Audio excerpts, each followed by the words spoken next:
sampai hari ini Pak Kiai diberikan kesehatan. Amin ya rabbal alamin.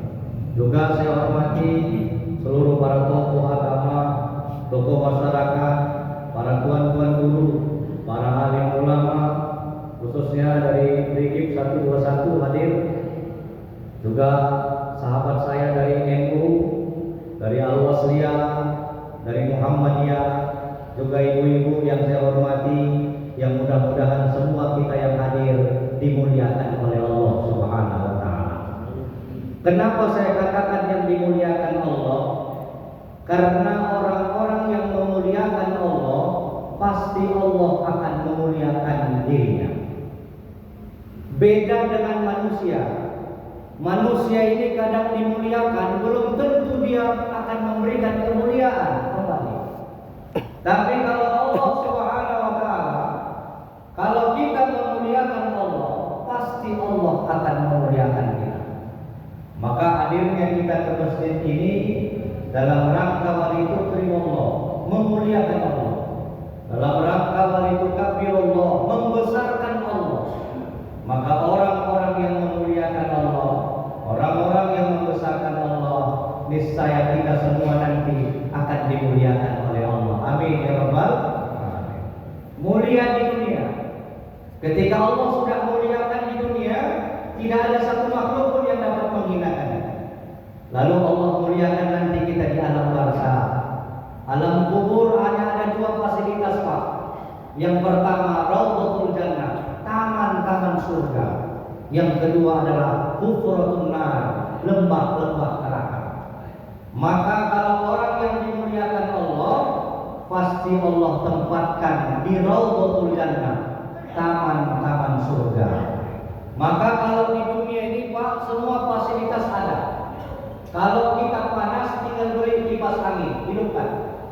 Speednya 1, kurang dingin masukkan speed 2. Kurang dingin lagi masuk speed 3. Karena cuaca panas tetap panas Ustaz, beli AC. Enggak puas kita tidur di rumah karena panas, pergi ke hotel. Ada hotel bintang 4. Kurang mantap, bintang 5. Ya Pak ya. Kurang mantap juga ada bintang 6, bintang 7. Hampir ada bintang 7, bintang sakit kepala. Ada bintang 9 Pak. Ya. Fasilitas dunia ini Pak bisa dibeli. Beda dengan fasilitas akhirat. Kalau sudah Allah muliakan kita di dunia, Allah muliakan kita di alam barzakh, Allah muliakan kita di alam akhirat. Alam akhirat pun tidak bisa dibeli. Alam barzakh tidak bisa dibeli. Kalau alam dunia bisa kita beli dengan fasilitas yang ada, maka mudah-mudahan kita yang hadir di sini dimuliakan oleh Allah di dunia, di alam barzakh, dan setelah di alam nanti di akhirat. Amin ya rabbal alamin. Juga yang saya muliakan Ibu Wakil Bupati yang hadir, ya, karena udah ditengok-tengok saya Pak Wagub, ya kan? Ditengok-tengok Ibu. Alhamdulillah Ibu ini insya Allah tahun ini Ibu Pak berangkat haji. Ya betul. Alhamdulillah. Kita doakan mudah-mudahan menjadi hajah mabrurah, ya, dan petugas haji, ya, difasilitasi oleh negara. Insya Allah. Bapak Ibu yang saya muliakan, yang saya hormati, Pak Wakil Bupati yang saya banggakan, terkait dengan Ramadan ini sangat luar biasa. Di dalam satu hadis dikatakan, baginda Rasulullah SAW ketika 2 bulan sebelum Ramadan, Nabi sudah berdoa kepada Allah. Apa doa Nabi? Allahumma barik lana fi Rajab wa barik lana fi Sya'ban wa ballighna Ramadan. 2 bulan sebelum Ramadan, Nabi sudah berdoa kepada Allah. Doa Nabi, ballighna Ramadan. Sampaikanlah umur kami sampai dengan bulan suci Ramadan. Ada apa dengan Ramadan sehingga doa itu khusus didoakan oleh Nabi ketika masuk di bulan Rajab dan Sya'ban. Doa ini tidak dibaca Nabi ketika di bulan Zulqa'dah. Doa ini tidak dibaca Nabi ketika di bulan Zulhijjah, ketika di bulan Muharram. Tapi khusus doa ini dibaca oleh baginda Nabi ketika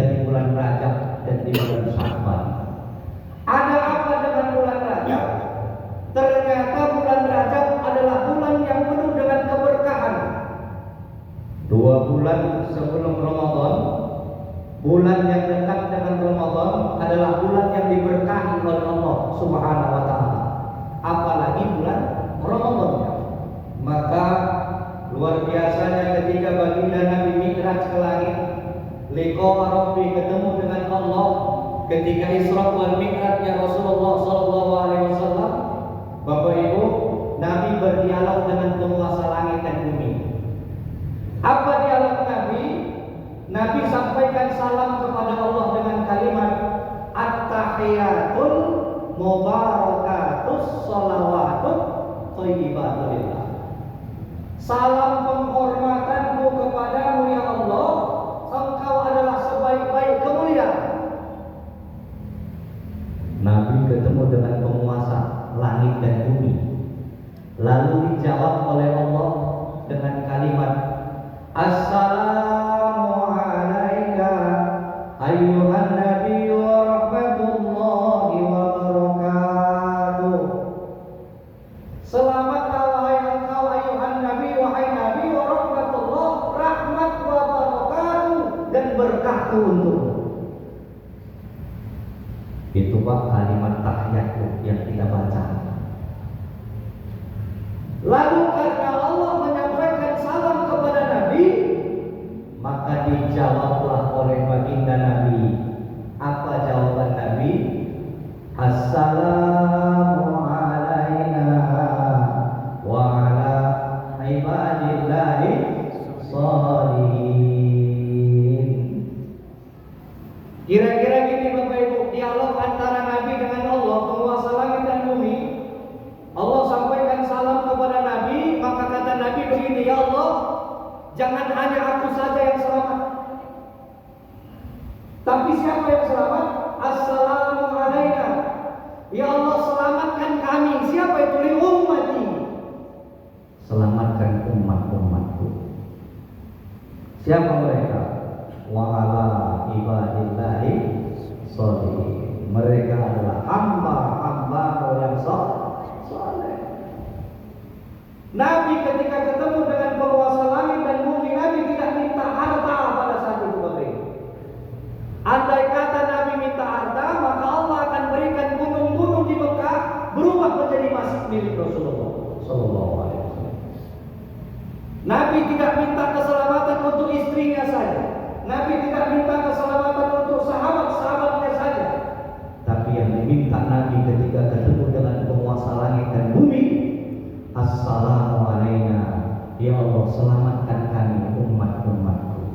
Wa ala ibadillahi sholihin. Mereka adalah hamba-hambamu yang saleh. Luar biasa. Maka wajar kita umatnya sholawat kepada Rasulullah sallallahu alaihi wasallam. Karena apa? Cintanya Nabi kepada umatnya, sampai-sampai ketika ketemu dengan penguasa langit, Nabi masih ingat kepada umatnya.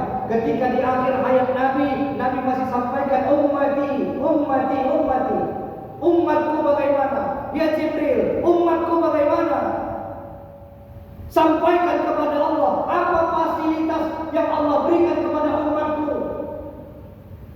Maka salah satu fasilitas yang Allah berikan kepada umatnya Sayyidina Muhammad sallallahu alaihi wasallam adalah jangan ada satupun yang masuk ke dalam surganya Allah sebelum masuknya umat Nabi Muhammad sallallahu alaihi wasallam. Ada satu fasilitas lagi yang diberikan kepada umat Rasulullah. Apa itu? Ramadan. Ramadan tidak diberikan kepada umatnya Nabi Ibrahim alaihissalam. Ramadan tidak diberikan kepada umatnya Nabi Musa alaihissalam. Tapi Ramadan Allah berikan kepada umatnya Nabi Muhammad sallallahu alaihi wasallam. Kenapa begitu istimewanya Ramadan khusus diberikan kepada umatnya Nabi Muhammad? Karena Nabi tahu, Bapak Ibu, umur umatnya itu pendek-pendek dan orangnya pun pendek. Kita ini Pak nggak tinggi seperti Nabi Adam, kita nggak tinggi seperti Nabi Musa, kita nggak tinggi seperti Nabi Isa. Umur kita pun nggak panjang-panjang seperti Nabi Musa, ratusan tahun, umatnya ratusan tahun. Nabi Nabi tahu kondisi umatnya. Umatku itu umurnya pendek-pendek, orangnya pun pendek-pendek. Mohon maaf ya Bu, bukan penghinaan. Tapi memang begitu, betul nggak? Umur umat Nabi Muhammad itu situna sabun 60 sampai 70 tahun. Kalau Pak Kiai ini bonus. Ya ini. Allah kasih di atas 70 tahun bonus. Sekarang ini Bu, nyari orang umur 100 tahun payah. Betul nggak Bu? Umat Nabi Muhammad pendek-pendek. Maka diberikan Allah bonus apa itu? Ramadan. Kalau kita ibadah di Ramadan ini, coba bayangkan, tidak ada istilah sabar di Ramadan kecuali di bulan Ramadan. Datang Pak Wabuk, datang Pak Asisten, datang Pak Bupati. Istimewa Ramadan menjaga hubungan horizontal manusia dengan manusia, antara pejabat dengan rakyatnya, dengan masyarakatnya, menjaga hubungan baik, dan itu hanya ada di Ramadan. Maka kata Nabi, "Lau ta'lamu ummati ma fi Ramadan, la yatamannu an takuna sanata kullaha Ramadan." Andai kata umatku itu tahu apa istimewa Ramadan, maka umatku itu akan minta kepada Allah, akan bermohon kepada Allah, akan bermunajat kepada Allah, an takuna sanata kullaha Ramadan. Ya Allah, jadikanlah 1 tahun 12 bulan itu Ramadan. Kalau 1 tahun Pak 12 bulan Ramadan, tiap bulan lah Pak Bupati sama Pak Wakil Bupati sama Ramadan. Tapi hanya Allah kasih 1 tahun 1 bulan. Yang 1 bulan ini, yang dalam 1 tahun ini, kalau kita betul-betul ibadah di dalamnya, maka bisa mengampuni dosa kita berapa tahun kita hidup di dunia ini. Luar biasa. Apa istimewanya Ramadan? Kata Nabi, di annal hasanat fihi mustami'at. Kebaikan-kebaikan Allah himpun di dalamnya. Begitu masuk 1 Ramadan, ghuliqat abwabun nar. Allah perintahkan malaikat tutup rapat-rapat pintu neraka. Wa futihat abwabul jannah. Buka lebar-lebar pintu surga. Begitu masuk 1 Ramadan, maka Allah perintahkan belenggu setan-setan. Ustaz, masih banyak juga maling di bulan puasa. Artinya apa? Belenggu setan. Kalau yang masih banyak berkeliaran itu setannya manusia. Khunas. Begitu masuk 1 Ramadan, coba bayangkan, Bapak Ibu sekalian, Allah perintahkan ibadah, 1 ibadah yang itu tidak dilakukan di luar Ramadan. Apa itu? Puasa. Ibadah puasa ini beda dengan ibadah-ibadah lainnya. Kalau ibadah puasa, Bapak Ibu, ini jauh dari dia. Nggak ada yang tahu kita puasa atau tidak hari ini, kecuali kita dengan Allah. Kalau ibadah sholat itu kelihatan. Ini sholat ya, datang mertuanya ke rumah. Oh, Dede ambil saja nanya, kenapa? Mau sholat aku setiap waktu, kenapa? Mertua di rumah. Kelihatan sama mertua. Orang sedekah kelihatan, zakat kelihatan, ibadah haji, makin kelihatan. 10 pengajiannya, 10 kali tepung tahun, nampak. Tapi ibadah puasa, ibadah yang satu-satunya sifatnya sirrun bainallah wal abd. Ibadah yang sifatnya rahasia antara hamba dengan Tuhan. Maka dalam satu hadis qudsi dikatakan as-saumu li wa ana ajzibi. Puasa itu punyaku dan aku yang akan membalas pahala puasa itu. Artinya apa Bapak Ibu? Puasa ini luar biasa, ibadah yang sifatnya rahasia. Itu al-khrawinya, akhirannya. Kalau dunianya apa? Sumu tasiku. Puasa itu untuk menyehatkan badan. Kalau ibu-ibu mau diet, puasa aja. Senin, Kamis, puasa. Puasa itu menyehatkan, sehat zahir, sehat batin. Kita ini Bapak Ibu, lambung kita ini kan karena bukan buatan Jepang aja sama buatan Cina. Betul? Kalau lambung kita ini Pak Kiai, ya, buatan Cina dengan buatan Jepang, habis sudah lambung kita ini. Betul nggak? Bentar-bentar makan, bentar-bentar makan. Apa yang ada di Indonesia nih Pak makanan? Mulai bakso kojek yang kecil macam ini sampai bakso rudal ada di Medan ini. Izin loh. Sampai tentara bingung nyari rudalnya. Udah jadi bakso. Kita ini semua ada budaya makan, sedikit-sedikit makan. Nabi itu makannya sedikit. Kalau awak sedikit-sedikit makan, sedikit-sedikit makan. Perut ini kadang buatan Allah gitu.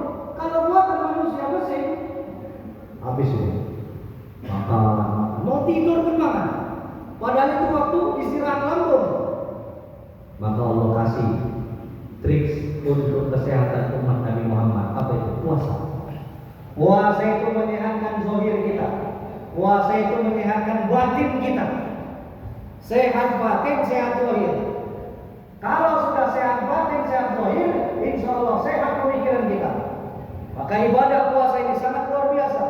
Khusus diberikan oleh Allah Subhanahu wa taala untuk umatnya Nabi Muhammad sallallahu alaihi wasallam. Tidak ada yang tahu kita puasa atau tidak Pak, kecuali kita. Ya, contoh, kalau kita mau sholat zuhur ambil wudhu, begitu ambil wudhu awak ambil sunnah wudhu kumur-kumur, begitu kumur-kumur masuk air ke mulut kanan kiri, sebelah awak keluarkan air, datang awak telan air dulu, kawan sebelah tahu nggak Pak kita telan air? Nggak ada yang tahu. Yang tahu hanya kita dan Allah Subhanahu wa taala. Bapak Ibu hadirin wal hadirat, Bapak Ibu yang saya hormati, maka ibadah Ramadan ini adalah ibadah khusus yang Allah berikan kepada umatnya Nabi Muhammad sallallahu alaihi wasallam. Lalu yang kedua, istimewanya Ramadan kata Nabi adalah waktu makbulah. Segala ketaatan kita dikabulkan oleh Allah. Kalau di luar Ramadan kita sholat, belum tentu sholat kita diterima Allah. Bisa saja karena dia. Kita ibadah sedekah, belum tentu sedekah kita diterima Allah. Bisa saja kepingin ditengok orang.